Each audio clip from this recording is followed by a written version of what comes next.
Hola amigos, bienvenidos a este programa de día viernes.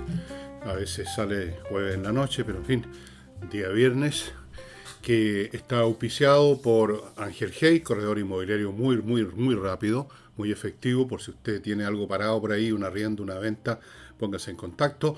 Remodeling, empresa de puros profesionales para pintura, cambios o arreglos de suelo, cambios o arreglos de muebles de cocina, obras mayores a mano de arquitectos, puros profesionales. Una empresa profesional que responde, además, que está siempre ahí. Cualquier situación van a responder. Y método EVE para resolver el problema insoluble con los métodos normales de la guatita que cuelga a partir de los 35 o 40 años. No hay manera de eliminarla corriendo ni haciendo todas esas cosas, pero el método EVE que se desarrolló en Corea del Sur lo elimina junto con problemas tales como las estrías, la celulitis, etcétera. Son métodos específicamente hechos para eso y se imparten en Chile en tres locales del método EVE, en Concón, en Vitacura y en Los Ángeles. Entra al sitio de métodoeve.cl y vea los detalles. Bueno, vamos a partir con noticias del mundo. Y algunas les van a parecer muy anticuadas. El 14 de junio del año 1800, Napoleón y sus tropas estaban combatiendo en Marengo contra los austríacos, me parece, y venía ya el atardecer y la situación era desastrosa para los franceses. Estaban perdiendo la batalla, si no la habían perdido ya. Venía ya el crepúsculo y todo era un desastre. Y en eso, uno de los generales de Napoleón, Luis de C., que moriría un ratito más tarde, Luis de C. se acercó y le dijo: Sire, hemos perdido una batalla, pero hay tiempo para ganar otra. Y efectivamente, con un ataque de fuerzas combinadas de artillería, caballería e infantería, las tropas francesas lograron revertir la situación y ganar esta especie de segunda batalla dentro de ese mismo día, la gran y famosa batalla de Marengo. ¿Por qué saco colación esta vieja anécdota militar de hace más de 200 años? Porque podría, con una escala muy distinta, estar ocurriendo lo mismo en el enfrentamiento entre Irán y Estados Unidos. Estados Unidos, como he dicho aquí ya por lo menos una docena de veces, perdió la guerra con Irán en la campaña de hace unos 3 meses ya, cuando bombardearon junto con los israelitas e infligieron enormes daños, pero Irán mantuvo sus objetivos, se mantuvo el régimen clerical, se mantuvo su plan de desarrollar armas nucleares, porque en eso están de frentón, se mantuvo, logró conservar una cantidad importante de misiles a pesar de la destrucción de muchos, y Estados Unidos no logró su objetivo, y yo he dicho y repito, cuando uno no logra su objetivo se pierde la guerra. Pero podemos repetir lo que dijo Luis de C. Hay bastantes probabilidades que se inicie una nueva campaña ahora, una nueva campaña donde Estados Unidos tiraría todo a la parrilla.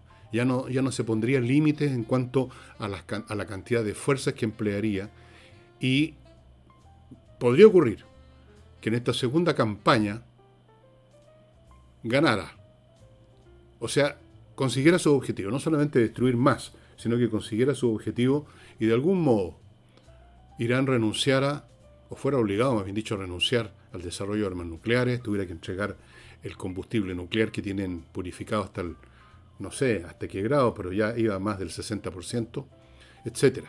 Puede ser, no es seguro ni que haya una segunda campaña, aunque es bastante probable, ni es seguro que esa segunda campaña tampoco logre los objetivos, pero siempre está la posibilidad. Yo lo veo muy difícil porque habría que ocupar Irán, y eso es imposible, eso sí que es imposible. Habría que ocupar, usted con destruir, con bombardeo, no logra destruir un régimen, destruye edificios pero no destruye un régimen, tiene que ocupar el lugar.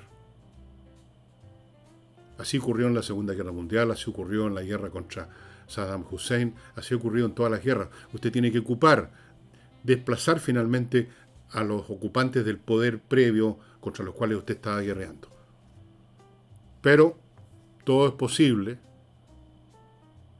y vamos a ver si se repite aquello que dijo Luis de C. Sire, hemos perdido una batalla, pero tenemos tiempo para ganar otra.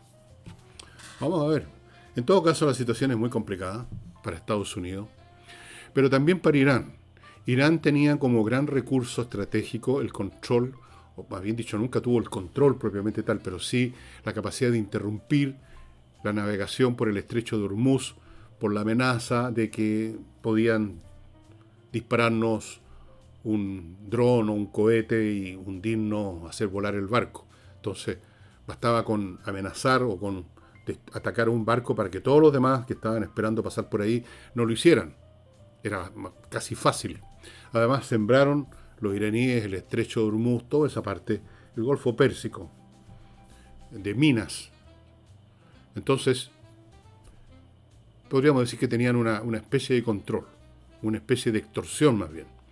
Pero resulta que en todo este periodo que ha pasado desde que se decretó esa tregua para llegar a un acuerdo de paz que prácticamente no ha avanzado ni un centímetro, en todo ese periodo la Marina estadounidense no estuvo de brazos cruzados, sino que estuvieron desminando con distintos procedimientos técnicos que no corresponde contar aquí en este programa, sería muy largo, pero el hecho es que lograron crear una zona, un corredor dentro del Golfo y del Estrecho, que no es tan estrecho, tiene bastantes millas de amplitud, de anchura.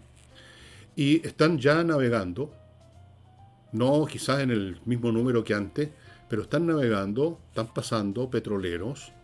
El otro día habían pasado 80, y no solo eso, sino que países petroleros árabes como Arabia Saudita, Qatar, etcétera, están empezando a usar otras vías para sacar su petróleo. Están empezando a usar oleoductos que ya no necesitan salir por barco, sino que cruzan la península arábiga y llegan al Mar Rojo, y de ahí se cargan en otros barcos, qué sé yo. El hecho es que están sacando el petróleo por otro lado, una buena cantidad, no todo lo de antes, pero si ustedes van sumando los petroleros que ya están pasando con protección de la Marina norteamericana, las nuevas rutas del petróleo por tierra que están desarrollando los países árabes, ustedes ven que esta palanca estratégica que tenía Irán se está desvaneciendo por minuto. Entonces, bien puede ser que estén liquidados. El bloqueo norteamericano a las embarcaciones iraníes, el bloqueo financiero, todas las medidas que ha tomado Estados Unidos en el plano económico y en el plano militar están estrangulando de una forma ya casi total a la economía iraní. La inflación es salvaje, no hay nada, los estantes vacíos en los supermercados, no hay agua casi, están jodidos, están muy jodidos.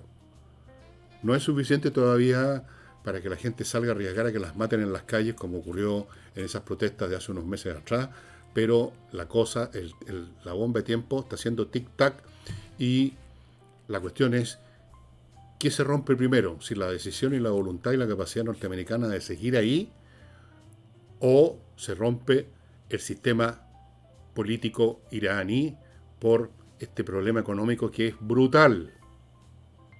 Ahora, en general nunca se ha ganado una guerra meramente con métodos económicos, en todo caso se demora mucho.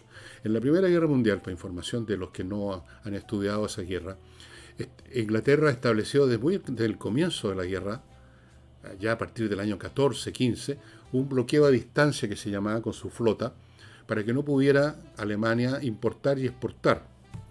Y eso fue gradualmente generando una situación que ya en el año 18, cuando terminó la guerra, cuando vino el armisticio, que fue una derrota alemana, estaba la situación económica era terrible. En Alemania ya empezaban a haber hambruna. Pero no fue eso lo que efectivamente liquidó, ayudó, pero no liquidó al Kaiser. Fue liquidado en el campo de batalla, ayudado por este factor. Entonces el factor económico no es suficiente, pero es importante. Así es que en una de esas, esta situación, como la que le dijo a Napoleón Luis de C., que a los pocos ratos en esta segunda batalla, en esta segunda guerra, digamos, recibió un tiro aquí y murió, y cuando le dijo a Napoleón, Sire, hemos perdido una batalla, pero queda tiempo para ganar otra. Vamos a ver qué sucede. Eso en el plano de Irán e Israel. Y una última cosa respecto a eso. Irán, justamente porque ve que está perdiendo esta palanca estratégica que tenía, que era el control, si ya podemos llamar control, del estrecho de Hormuz, está tratando de buscar otra palanca. Pero ya es una palanca que coincide con el delirio. Está literalmente amenazándole de guerra al mundo. Está amenazando a Europa, a países europeos, con atacarlos con misiles, porque en esos países, por ejemplo, Bulgaria y Chipre, que es un país europeo, una isla en medio del Mediterráneo, porque ahí hay bases norteamericanas. Y la NATO, la OTAN, respondió que están dispuestos, que están preparados para cualquier contingencia. Ahora, yo no sé cuánto significa que la OTAN declare cualquier cosa, porque en general en Europa hacen muchas declaraciones, muchas reuniones, muchos alardes, pero la verdad las cosas que son bastante poco proactivos, digámoslo para decirlo suave. Pero el hecho es que Irán, independientemente de lo que haga la OTAN, o más bien dicho, lo que diga la OTAN, están bastante estrangulados económicamente, perdieron el control del estrecho de Hormuz, lo están perdiendo velozmente, ya le quedan unos pocos instrumentos, algún fulano escondido detrás de una piedra disparando un cohete, pero eso no es suficiente. Ya, como les digo, están circulando los petroleros y ustedes ven que el precio del petróleo se ha mantenido alrededor de los $80, más caro que antes, pero no más de 100 o 120 como llegó en el momento culminante del bloqueo del estrecho. Eso en esa zona. Y si los iraníes están cayendo en el delirio, los rusos están cayendo, ¿cómo llamarlo? Están empezando a vivir de frentón en un mundo paralelo de fantasía respecto a su guerra con Ucrania, porque no la están ganando, en absoluto. En este momento, si ustedes siguen las noticias, no de los periodistas que no tienen idea y que se tragan y se comen toda la propaganda rusa, en este momento, si ustedes estudian los informes del Centro Estratégico de la Guerra, varias instituciones que estudian la guerra sobre la base de hechos concretos, fotos satelitales, informes del Teatro de Cooperación, etc. Rusia no ha logrado su objetivo y está perdiendo territorios ahora en lo que había conquistado.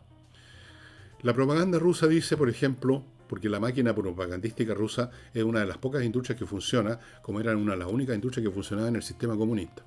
Dicen que han conquistado tal o cual zona. Y entonces usted ve una foto, se ve unos soldados rusos enrolando una bandera. ¿En qué consiste realmente ese control de tal o cual ciudad o región? Bueno, logran infiltrar 2 o 3 tipos, o 2 o 3 grupos de 2 o 3 tipos, que van fondeándose a escondidas, logran meterse, es difícil detectar a 2 o 3 tipos.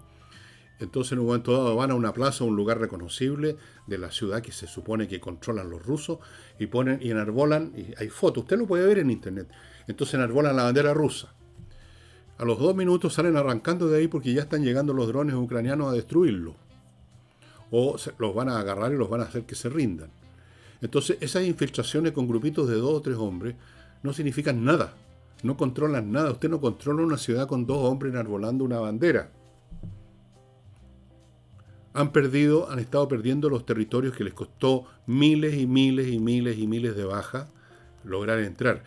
Digo miles y miles de bajas, en este momento van cerca del 1,5 millones de bajas ya.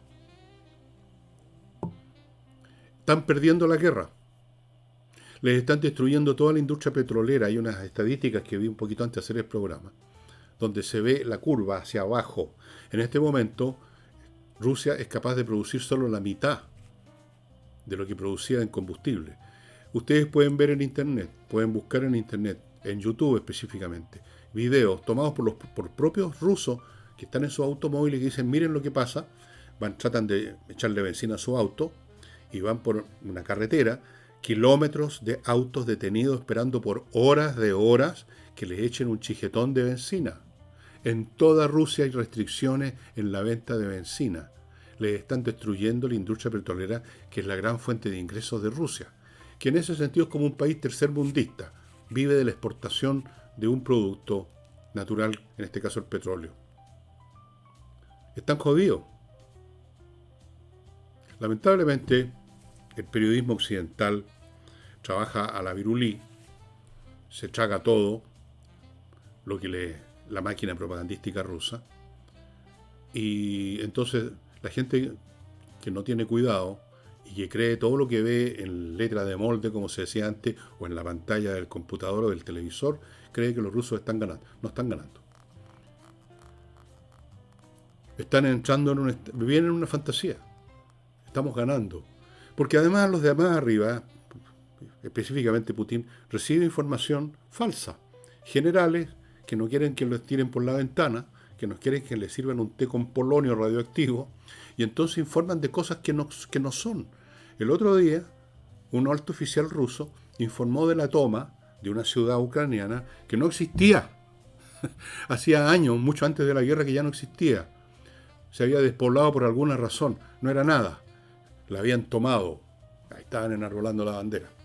Es una cosa muy curiosa. Bueno, siempre esos regímenes autocráticos, donde no hay ni siquiera un mínimo de disidencia posible, un mínimo de prensa, un mínimo de discusión libre, terminan viviendo en sus propias mentiras, terminan viviendo y creyendo en sus propias fantasías. Eso pasó con el régimen comunista, está pasando con el régimen de Putin, pasaba con el régimen de Maduro, que se las creían dueños de todo y miren lo que les pasó. Pasa en Irán, donde creen que, digamos, pueden desafiar al planeta. Bueno, muy interesante, amigos, pero vamos ahora a aterrizar en nuestro país, donde tengo varias cositas para ustedes. Pero antes de eso, les quiero recordar la pureza de estos metales preciosos, certificado extendido por la Universidad Católica. La mejor inversión y la mejor póliza de seguro, metales preciosos, el oro y la plata, compreoro.com. Continúo con Fastmark, ya saben, una empresa chilena de transporte de carga desde Estados Unidos a nuestro país. Atiende no solo a empresas con sus cargas grandes, también a particulares. Cualquier cosa que usted compre por internet en un negocio en Estados Unidos se lo pueden traer sin problema, con la misma diligencia con que atienden a una empresa. Fastmark.cl. Sigo con Oxibiota. Amigos, una muy buena noticia para los que quieren eliminar del todo los malos olores, eliminarlos, no taparlos, con este producto que echado en un poco de agua se convierte en una colonia de bacterias aeróbicas y ya saben, destruye la causa del mal olor. Les tengo una buena noticia. Con solo mencionar que saben, que supieron de este producto en este canal, el mío, van a tener un 10% de descuento. Les quiero decir algo más. No se fíen de que en invierno, por razones obvias del frío, hay menos desarrollo bacterial malo, hay menos malos olores. Pero ya van a empezar los calores en septiembre, octubre. Aunque llueva, van a empezar los calores.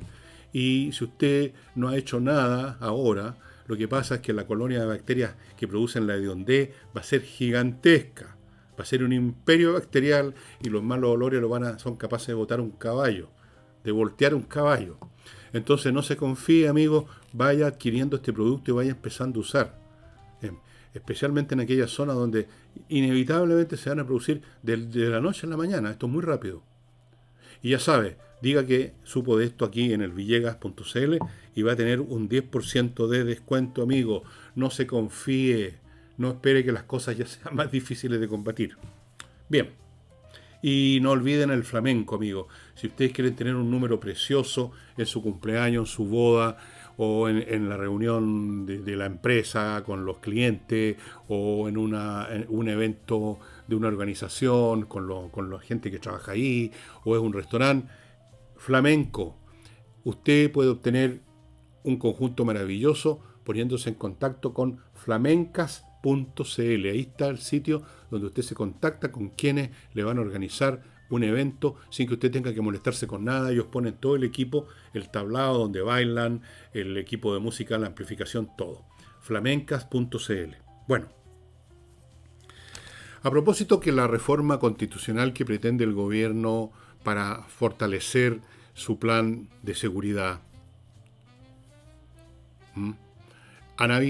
se adivinan dificultades.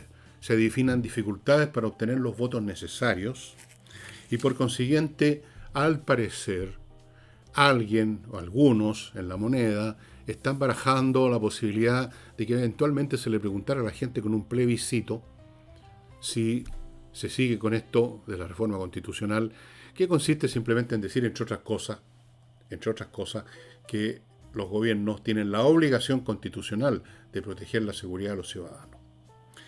Pero ya sabemos que la oposición se va a oponer a full. Hay también algunas voces disidentes, no podía ser de otra forma, ya saben cuáles sectores de la derecha. Incluso en otros sectores de la derecha que uno que no se lo hubiera imaginado, no sería fácil. Entonces, la idea es, en una de esas podríamos hacer un plebiscito y preguntarle a la gente. Pero aquí saltaron, abro comillas, los expertos a plantear sus dudas jurídicas, los constitucionalistas que se llaman.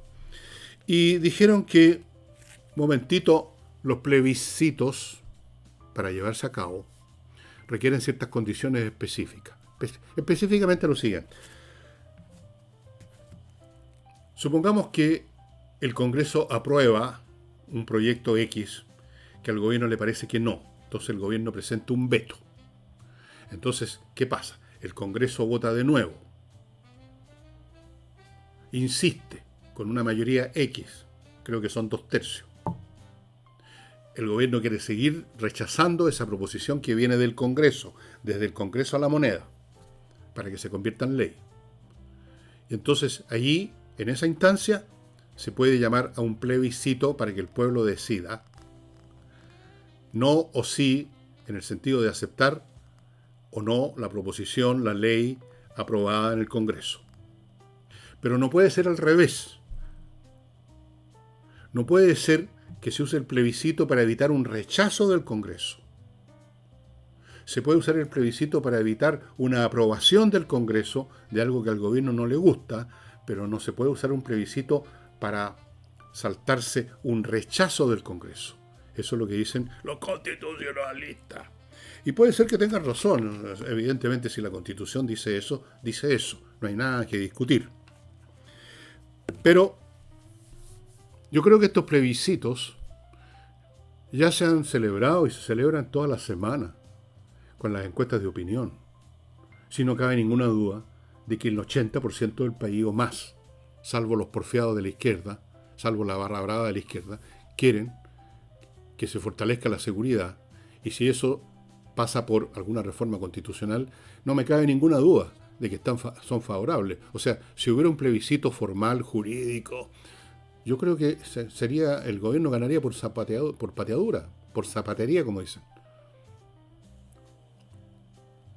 Pero no pudiendo hacer eso, yo creo que los políticos debieran atender el hecho de que la ciudadanía se expresa toda la semana en toda clase de encuestas, no solamente de tal o cual agencia o empresa de encuestas, sino que en todas. No cabe la más mínima duda de que hay un apoyo masivo, y yo diría transversal en buena parte, para la seguridad, porque los ciudadanos, digamos, está en riesgo nuestro pellejo. Pero yo quiero repetir un punto que hice hace varios programas atrás, en el sentido, la izquierda ya da por perdida la aprobación del público. La izquierda ya da como un hecho de la causa, que el público simplemente no los apoya en absoluto. Pero ya no les importa, porque ya se enrojecieron, dijeron. Ya pasaron por ese tormento de haber perdido el apoyo público. Lo perdieron con la elección presidencial. Lo habían perdido antes con el rechazo de su propuesta constitucional, que para ello era esencial. Se acostumbraron a la derrota, se acostumbraron al desdén y al abandono del público. Ya no les importa.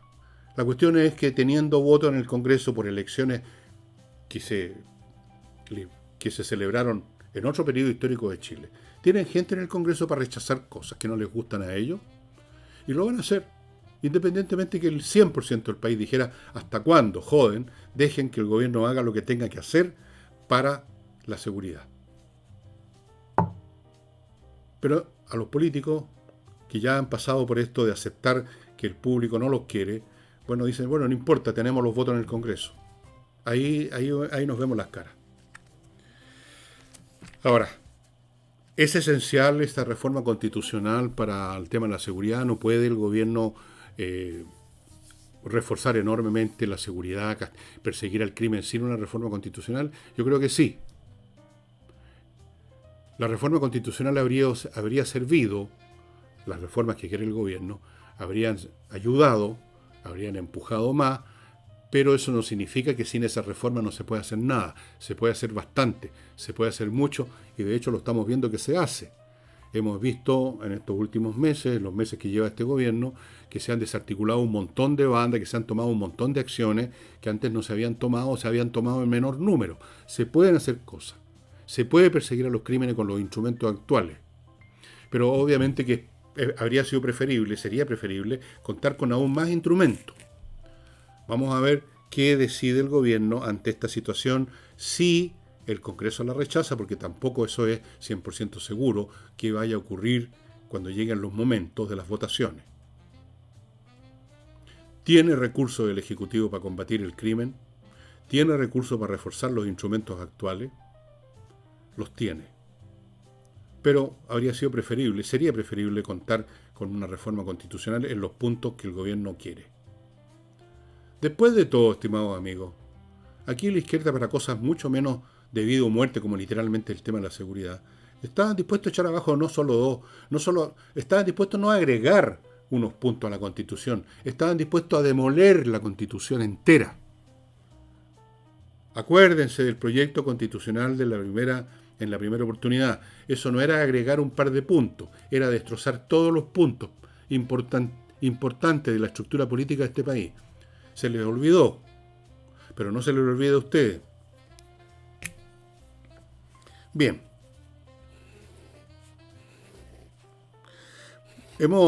Otra cosa que hemos dicho muchas veces acá, porque corresponde a la realidad, no porque yo sea porfiado, obseso, maniático con un tema, sino porque la realidad lamentablemente nos impone lo que es, lo que vemos con nuestros ojos, palpamos.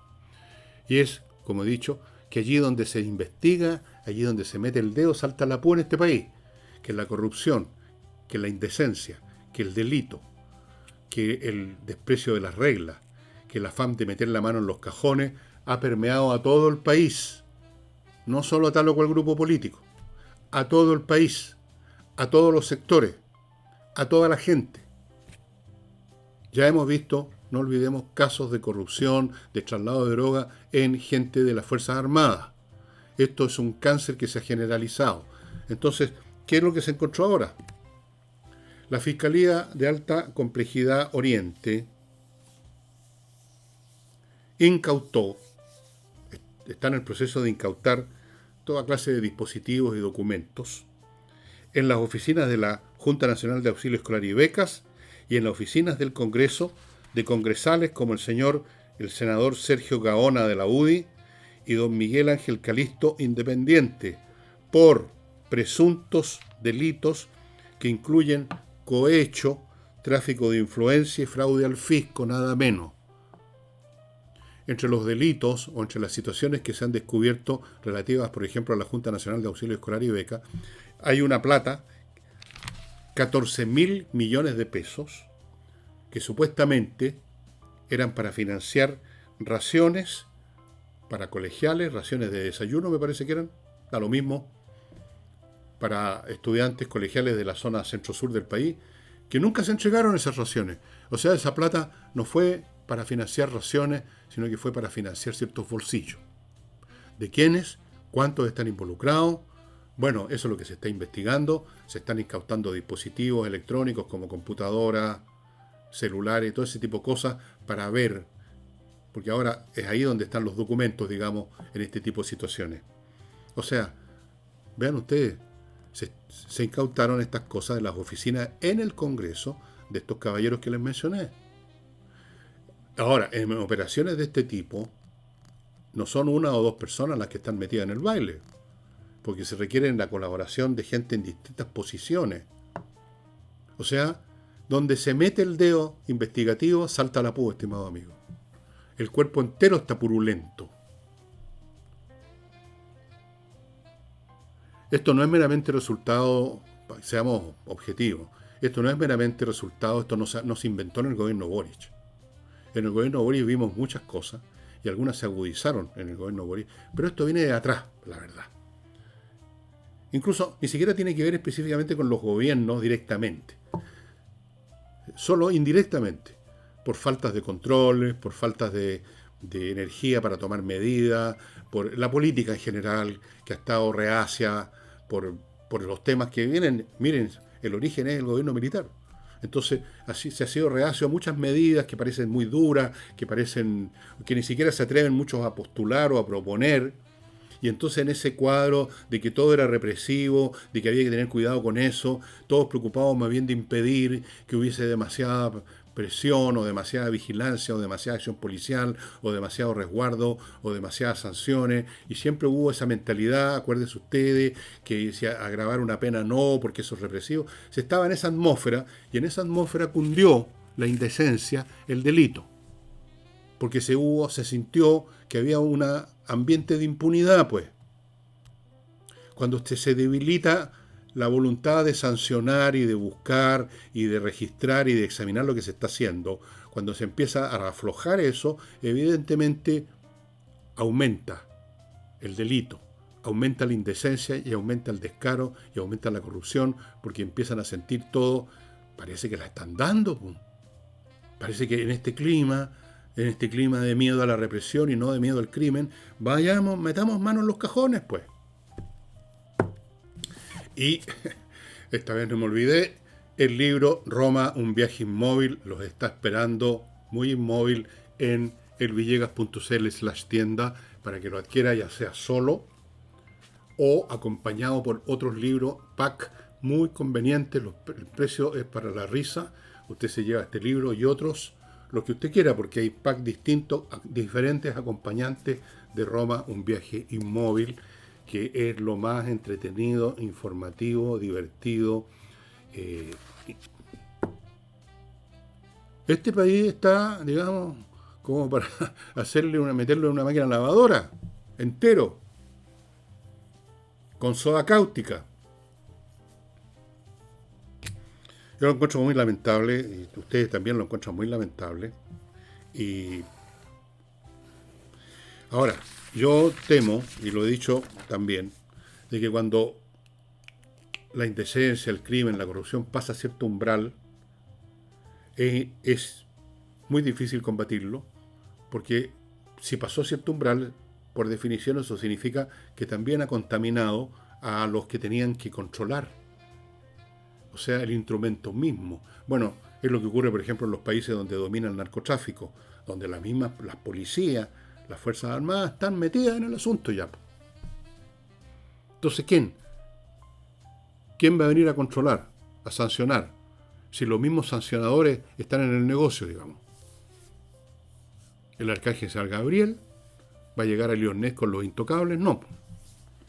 Entonces, yo no sé hasta qué punto todavía quedan recursos de decencia, de honestidad y de coraje, porque hay que ser valiente para meterse en esta cuestión, en este país, en nuestro país, para combatir el nivel a que ha llegado el delito en todos los aspectos. No solamente hablemos de las organizaciones criminales que son de frentón delincuentes, hablemos del ciudadano común y corriente, o representantes incluso políticos, que están metidos en toda clase, y abogados, recordemos los casos que hemos visto en el pasado, incluso en la época de Boric, gente que no son delincuentes, digamos, como los chicos malos de Pato Donald, sino que gente normal, digamos, entre comillas, que a todo nivel, allí donde pueden, cometen irregularidades, expenden licencias médicas falsas, le recetan marihuana a quien no corresponde,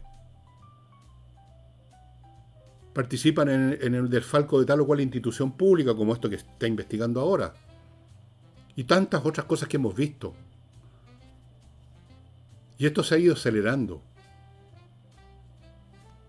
La descomposición, como usted sabe, es muy rápida. Una vez que alcanza cierto nivel, ya no se toma semanas o meses, sino que se toma días, y después se toma horas, y después minutos. Es como la aceleración de los cuerpos, cada vez más rápido.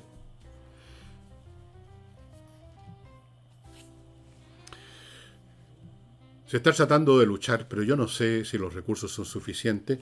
Ya voy a seguir con esto, amigos. Les quiero recordar ahora a Pontara, esta especie de super editorial que se encarga de hacer algo que ninguna otra se encargaba. Las editoriales normales simplemente están ahí, así sentados, esperando que les llegue un manuscrito, o un archivo, más bien dicho hoy en día, de alguien que quiere publicar.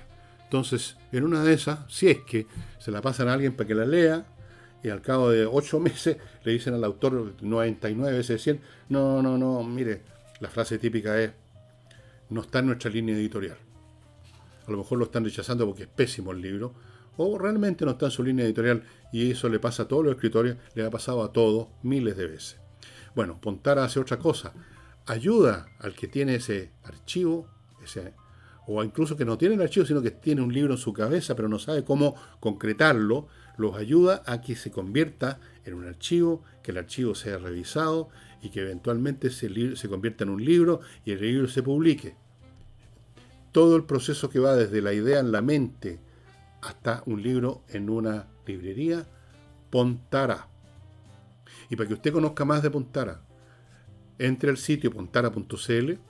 Tienen además una sección que se llama El Puente, que usted se puede inscribir gratuitamente y todos los días, o no sé con qué frecuencia, les va a llegar un newsletter con noticias acerca del mundo editorial, de los libros y todas esas cosas. Pontara.cl, de la cual yo soy un humilde organismo o rodamiento que recibo archivos, veo lo que se puede mejorar, lo propongo, el autor verá, siempre una segunda opinión es buena, y así estamos trabajando con la gente. Ya van a saber más de Pontara porque tenemos muchas cosas. Tiene Pontara, yo no. Tiene muchas cosas para ofrecerle a los autores inéditos. Sigo con servicios logísticos de ingeniería consultores que se encargan de revisar cómo está funcionando la logística de su empresa. No olvide, la logística es la mitad de una empresa, pero no se ve.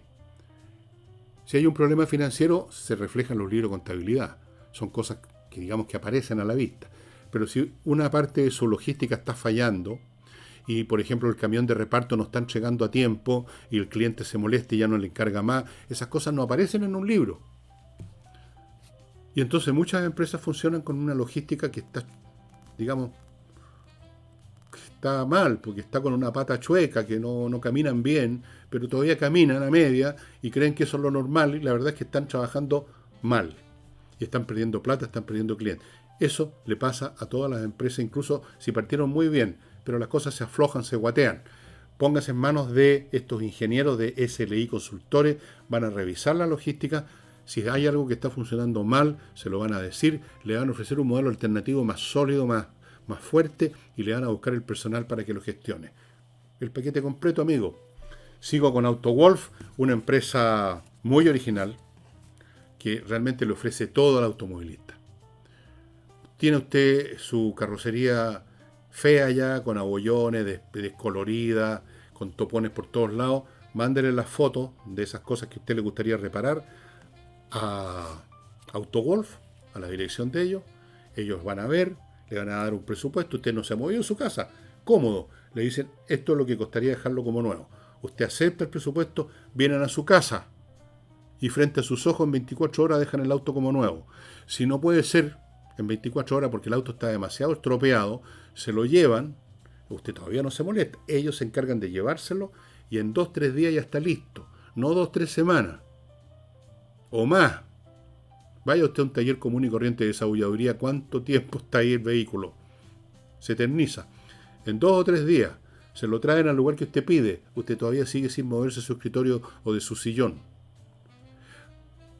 Y por haber sido cliente le regalan una aspiradora para el auto. Más todavía, tienen una compraventa de vehículos usados, mercado que conocen muy bien. Y más todavía, si cuando se llevan el vehículo a arreglarle la carrocería, detectan fallas mecánicas, tienen técnicos muy buenos para eso también. O sea, el servicio completo. AutoWolf. Bueno, unos padres de un niño que murió asesinado por unos jovencitos hace varios años, se ha hecho público su reclamo de que no se piensa en las víctimas en este caso no es solo el asesinado, sino que los familiares que tienen que vivir con esa pérdida terrible de un niño, de un hijo, no se piensa en ellos y no se le da apenas proporcionarle a los jóvenes por todo este cuenteo de los menores de edad. El concepto de menores de edad. Bueno, en una comisión del Congreso se endureció un poco las penas según los tramos de edad para delitos graves. Pero lo que yo quiero insistir aquí en un tema que ya he tocado antes, y es que el concepto mismo de menoría de edad tiene que revisarse porque es totalmente anacrónico. Cuando yo era niño y era menor de edad, existían los menores de edad. Los menores de edad, los menores de 18 o 21 años, en esa época 21 años era la mayoría de edad, no 18, no andábamos cometiendo crímenes. Cometíamos a lo más maldades, como se llamaba. El único crimen, fíjese, que yo recuerdo, fue un muchachón que le pusieron el Carloto. Quizás algunos viejos se acuerden del tema del Carloto. No voy a dar su nombre y apellido completo porque puede estar vivo esta persona, debe estar muy viejito a esta altura porque era mayor que yo en esa época, mucho mayor que yo, debe tener 90 años o 85 por lo menos, y puede estar vivo, no quiero joder. Pero estuvo complicado en un crimen, con una polola me parece. Fue el crimen de todo ese periodo histórico, no solo de ese año, sino que de años. Los menores de edad eran menores de edad. Los menores de edad andábamos en triciclo, en bicicleta. Los menores de edad no teníamos, como dicen ahora, perras para embarazarla. No cuando los que se atrevían a pololear, a lo más le daban un besito en la mejilla a la niña. Era otro mundo. Estoy poniéndolo así bien, si ustedes quieren, no exagerado porque era real. Eso eran menores de edad. Pero, ¿qué menores de edad hay ahora? Salvo que descendamos tanto en edad que estemos pensando en una guagua que está en la cuna. Los cabros ahora a los 13, 14 años tienen sexo, embarazan a las perras, como dicen ellos, porque copiando las películas que ven, se comportan de la manera que usted ha visto en miles de situaciones en la internet, en las redes, en las llamadas redes sociales. Se agreden a puñaladas o a balazos en los colegios, fabrican bombas Molotov. ¿Qué clase de menores de edad son esos? El concepto de menoría de edad es un concepto relativo cultural, estimado amigo, no es un hecho biológico relacionado con la edad física. En otras sociedades, a los 12 años o antes, un niño, o sea, un menor de edad para nosotros, se convertía en un guerrero. Y de hecho hoy en día, muchos de los sicarios, de los narcotraficantes, son niños, son menores de edad. Y en África, gran parte de los soldados de estos grupos que andan vandalizando, dominando, expoliando a las poblaciones en África. Esto que usted ve en las películas, los típicos tipos que andan todo el tiempo con una metralleta en las manos. Son niños, son menores de edad. El concepto de minoría de edad no tiene sentido, como lo vemos desde el punto de vista jurídico, como que el menor de edad, inmediatamente imaginamos que es una criatura inocente, que de repente por un error muy grave cometió un crimen, y entonces, bueno, tenemos que tratarlo como un niño de todas maneras. Pero eso ya no existe. No existen esos niños, ni esas niñas. Esos menores de edad son solo menores biológicamente hablando. Entonces, toda esta tonterita de los, oye, es que son menores de edad, tenemos que ¿cómo llaman? Recuperarlos, tenemos que cambiarlos, ¿no? Vean ustedes lo que pasa con estos cabritos que han cometido delitos, que los llevan a estos hogares de menores, a estos recintos especiales. A la semana se escaparon y ya están cometiendo otro crimen. Bueno, hay estadísticas de eso. La cantidad de crímenes que cometen los llamados menores de edad. Olvídense ese concepto. Es una estupidez a esta altura. No tiene sentido. Cero. A los 14 o 15 años, un cabrito que anda con en la mochila con bomba Molotov sabe perfectamente lo que va a hacer, lo que quiere hacer, lo que pretende hacer. Se lo sabe perfectamente. Entonces quema a alguien y usted dice, pero es un menor de edad. No lo castiguemos tanto porque es un menor de edad. Y acaba de quemar y matar a alguien. Bueno, hemos visto este año, un menor de edad apuñaló y mató a una profesora en el norte, en un colegio. Pero a menor de edad. ¿Qué pena le van a dar? ¿No? Una conversación con los psicólogos, un par de añitos que después se convierten en 2 meses. Y entonces sale el menor de edad y mata a otra persona. ¿Quién responde por eso? ¿Quién se hace cargo de el segundo, tercero o enésimo crimen cometido por el menor de edad? No, pues hay que tratarlos como lo que son ahora, realmente son adultos físicamente menores de edad, si es que no se desarrollan más, si es que les queda por desarrollar algo, generalmente no el cerebro. No son menores de edad, son adultos ya. La adultez ahora empieza a los 14 años o antes. Una adultez inmadura, por supuesto, una adultez subdesarrollada, pero adultez, en lo que corresponde a los delitos que pueden cometer. No se requiere ser un genio sobresaliente para saber que si usted le tira una molotov a una persona lo va a quemar. Lo va a dejar jodido por toda la vida si es que no lo mata. No se requiere para eso tener un CI muy alto, haberse desarrollado completamente, ser una persona mayor que pasó por el colegio, por la universidad. No. Usted sabe eso perfectamente a los 13 años, a los 14 años sabe lo que va a hacer con una molotov. Para ese tipo de conocimientos son totalmente adultos. Pero se va a seguir usando el concepto de menores de edad porque está dentro del discurso políticamente correcto, del progresismo especialmente, pero no solo del progresismo, porque hay gente de derecha que también cae en la misma trampita, caen en las mismas posturas, llamémosla ideológicas, de seguir considerando a un cabro que comete un crimen, porque tenga 14, 15 años, entonces tiene que tener un trato distinto porque es un menor de edad. Bueno, Nicolás Grau, el ex ministro de Economía primero y ministro de Hacienda después, cuya gestión ya todos conocemos, cuya lamentable gestión todos conocemos, ha sacado la voz, está ahora dando cátedras de macroeconomía al hombre. Entonces, criticó el manejo de Hacienda con respecto a esto, que él mismo también se sumó al lenguaje popu de su sector, el bencinazo. Dijo que se podía haber tratado mejor el asunto. Él mismo ayudó a dejar la caja pelada del fisco y por lo tanto hacía imposible el subvencionar el costo mayor de la benzina. Y sin embargo dice que sí, no, que se podía haber hecho. No, en primer lugar, no se podía haber hecho. Y más importante, no se debía hacer. La población de Chile puede que esté acostumbrada a las subvenciones, a los perdonazos, a los borronazos, a los bonos, a todo eso. Pero es una mala costumbre.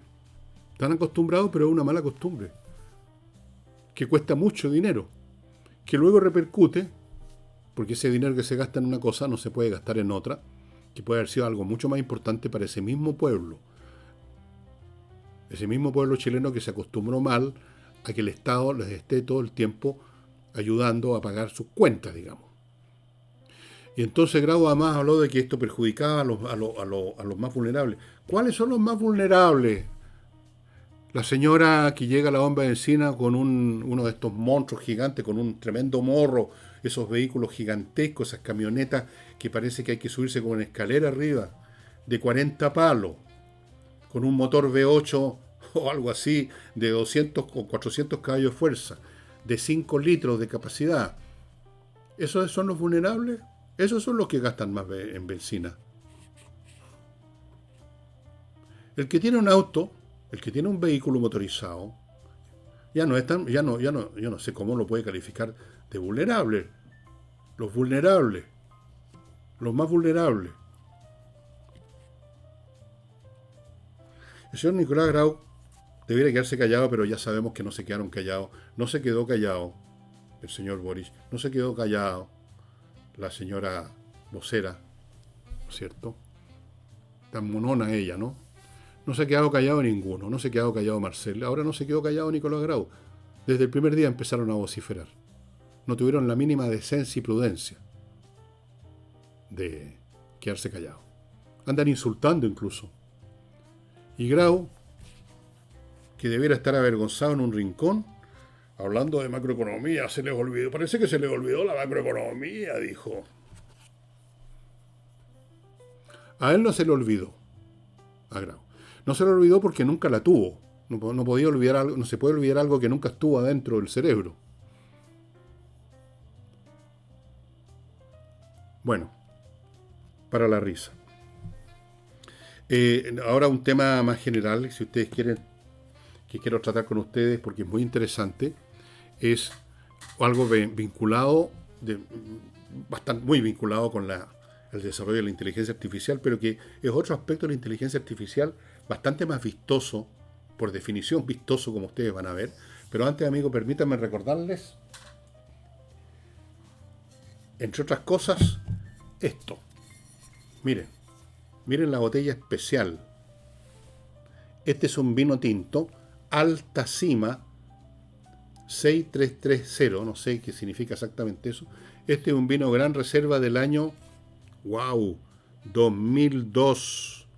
Esta cifra es porque el Parinacota, de 6.330 metros de altura, de un volcán en el norte de los Andes, chileno, cuyo magna fluido, ensamblaje de Cabernet Sauvignon, Merlot, Syrah y Petit Verdot, etcétera, etcétera. Estos son vinos únicos, especiales, que usted no encuentra en ninguna parte, salvo en el Club de Eudora.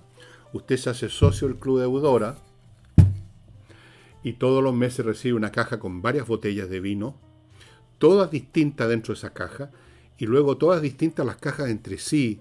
El próximo mes recibe 3 o 4 botellas de otros vinos distintos entre sí. Todos con un factor común, una calidad excepcional. ¿Dónde usted iba a encontrar esto, estimado amigo, salvo en Eudora? Ahí, tranquilita. Eudora Vinos. Hágase socio. Hay varias modalidades. Una vez al mes se va a dar un gustazo. Continúo con Edisur, editorial chilena que tiene un local en Compañía Díaz 25, donde usted puede encontrar todo tipo de títulos de autores importantes, libros muy bien impresos, de buena calidad, ediciones cuidadosas, a precios accesibles. Fuera de eso, en Edisur, en el sitio de ellos, edisur.cl, hay una sección digital. Ahí usted puede comprar a precios de huevo libros en archivo digital, muchos de ellos que ya no se encuentran en papel, no los encuentran en ninguna parte, los va a encontrar ahí, y el surtido es súper grande.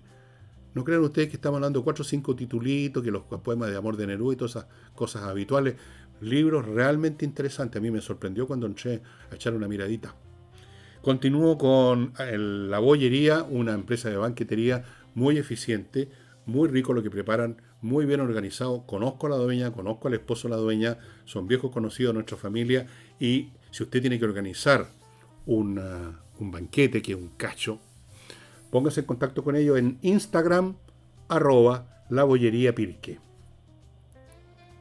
Y termino con Lascar Comunicaciones, que usted ubica en lascarcomunicaciones.cl, una empresa de comunicaciones muy efectiva, muy eficiente, que hace el trabajo completo, no se limita a inventar una frase, un discurso, un texto para dar a conocer su persona, su producto, su servicio, sino que busca un texto, un discurso, una presentación textual poderosa y clara, pero además investiga cuál es el medio más eficiente, de acuerdo a lo que usted quiere hacer conocer, para ese mensaje. Luego evalúa los resultados, luego ve qué es lo que hay que corregir o cambiar. El círculo completo. Alergia, para variar. Y bueno, la robótica, amigos. La robótica es que estas capacidades de la inteligencia artificial se encarnan, o más bien dicho, se metalizan en una máquina visible. La inteligencia artificial no está en ninguna máquina, o más bien dicho, no está en presencia física ante usted. Usted tiene que usar una interfase computador para comunicarse con una inteligencia artificial que en el fondo está en el aire, por así decirlo, en la nube, en servidores, en lugares, en los más distintos lugares del mundo. Aquí estamos hablando de objetos físicos que están frente a sus ojos. La robótica, por ejemplo, de las máquinas que usted ve produciendo automóviles en las fábricas de automóviles, y esta otra robótica en que aparecen, como en las películas, como en las novelas, como en Yo Robot de Asimov, con figuras humanas. Y usted habrá visto quizás, y si no, lo invito a ver porque es muy impresionante, a robots del porte, con brazos, con piernas, con rostro, todo esto por supuesto es artificial, que hablan, que conversan con la gente, que saltan, que corren, que sirven, que doblan, agarran un objeto y lo usan. Muy impresionante. Y recientemente en China, 300 empresas de robótica, piensen ustedes cómo se ha desarrollado, presentaron sus productos, sea estos humanoides, estos robots, como los robots de las películas. Ahora en las películas siempre se dramatiza y los robots se revelan y qué sé yo. No, los robots no se revelan. Están muy lejos todavía de ser como los robots de las películas y de las novelas. No son los robots de Asimov que conversan, que son algunos de ellos investigadores policiales, los que leyeron la saga de algunas de las sagas de robots de Asimov se acordarán, incluso con nombre propio, de estos robots que conversaban entre sí a propósito del humano que era el propietario de ellos. No se ha llegado tan lejos, pero hacen un montón de cosas muy increíbles. Ver un robot, o sea, una figura de metal o de plástico, con brazos y piernas, que se acerca a la mesa y le sirve el vino, o que recoge los platos, es bien impresionante. Todavía falta mucho, dicen ellos, por desarrollar, pero con el desarrollo de la inteligencia artificial por un lado, y con el desarrollo de los servomecanismos, porque esto ya entramos aquí a nivel de lo que podríamos llamar ingeniería mecánica, cómo esa orden de la inteligencia artificial se tiene que traducir en un mecanismo, en piezas mecánicas capaces de, por ejemplo, en una mano mover los dedos de cierta manera para tomar un lapicero. Eso es electromecanismos, servomecanismos, complicadísimo. Bueno, se ha llegado en este caso, en este campo de la ingeniería mecánica a niveles inconcebibles ya de refinamiento. Pero todavía les faltan los robots. Pero lo que yo quiero contarles, amigos, es que si no han visto estos robots en acción, entren en YouTube y pongan ahí robots humanoides y se les va a caer el pelo. Es muy impresionante. Y yo calculo, dada la velocidad con que se están desarrollando las capacidades de estos humanoides, que en 10 años más ya vamos a ver actividades productivas en que en vez de seres humanos van a haber robots. Allí donde donde no pueden resolver las cosas con una máquina herramienta, sino que necesiten un robot que puede caminar y moverse por otro lado, qué sé yo, lo que sea. Los vamos a ver quizás ya en casas, la gente que tenga plata para comprarlo. Y no van a ser tan demasiado caros porque en 10 o 15 años más, estos se van a estar produciendo en masa. Y entonces esas películas que vemos en que hay un robot dentro de la casa, cuando uno llega te dice, hola Fernando, ¿cómo estás? Te sirvo el trago de siempre, qué sé yo, eso va a empezar a ocurrir. Y ustedes, los que no tienen mi edad, sino que están, digamos, son personas de 40, 50 años, quizás hasta de 60, lo van a ver, y quizás alguno de ustedes va a ser dueño de uno de estos robots en su casa que le va a servir el martini cuando lleguen de la pega. Es súper impresionante el desarrollo. Estamos entrando a otra humanidad. Estamos entrando a otra civilización. Estamos entrando a otro... Ya no estamos en un continuo histórico. Estamos entrando en otra pista histórica. Sobre eso estoy trabajando en un libro, por cierto, para variar. Porque para todo tema que me interesa yo lo convierto en un libro, que es una manera de desarrollar la idea hasta el máximo. Se publique o no, da lo mismo. Pero me sirve, es como un método para una idea que uno tiene más o menos vaga, convertirla en algo preciso. Bueno, yo creo que estamos entrando no en un continuo histórico de una civilización, pasamos a una superior, de esta superior a otra más avanzada. No, es tan avanzado lo que se está desarrollando ahora que nos pegamos un salto a otro plano. Nos estamos pegando un salto a otro plano, amigos. Bueno, los invito a ver esto de los robots humanoides, muy interesante. Algunos se asustan con estas cosas, no se asusten. No se asusten. Déjense los sustos para las películas de Hollywood nomás. Bien. Para mañana sábado, para el próximo programa, no sé, como de costumbre, no sé lo que voy a presentarles, pero buscaré algo que sea entretenido, ilustrativo, que los divierta, en fin, eso, que los divierta, que los entretenga. Y si a la pasada pueden entrar a un ámbito nuevo de conocimiento, estupendo. A lo mejor va a ser esto la robótica, podría meterme un poquito más y contarles lo que se ha avanzado y darles más detalles de los pocos o casi ninguno que les he dado hoy día. Y con eso, amigos, termino el programa de hoy. Muchas gracias por su atención. No olviden que los está esperando Roma, un viaje inmóvil. No se quede usted inmóvil, entre a elvillegas.cl/tienda, donde va a encontrar este libro, y en elvillegas.cl/correo, usted se puede inscribir simplemente poniendo su correo electrónico para recibir gratis todos los días un mail mío muy breve, muy corto, a veces bastante divertido, a veces informativo, a veces con un consejo que usted lee en un par de minutos, gratis. Bien, eso sería todo. Muchas gracias. Nos estamos viendo. Lo espero mañana sábado y desde luego también el domingo. Chao, chao.